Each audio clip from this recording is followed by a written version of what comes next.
They have failed to disclose the supplier of those lethal injection drugs.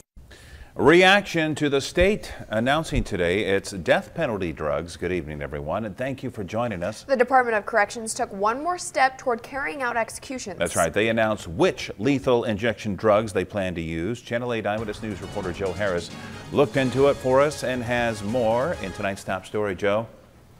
Thank you, Rod and Megan. The announcement comes more than a year after the Nebraska ACLU called for the Department of Corrections to make public which drugs they would carry out executions with.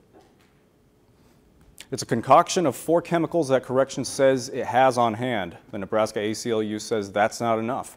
They say Corrections must also include where they got the drugs from. If the Department of Corrections and under Governor Ricketts' leadership can't even comply with the open records law around this issue, how on earth can we trust them to carry out the most severe and grave function of government, which is capital punishment?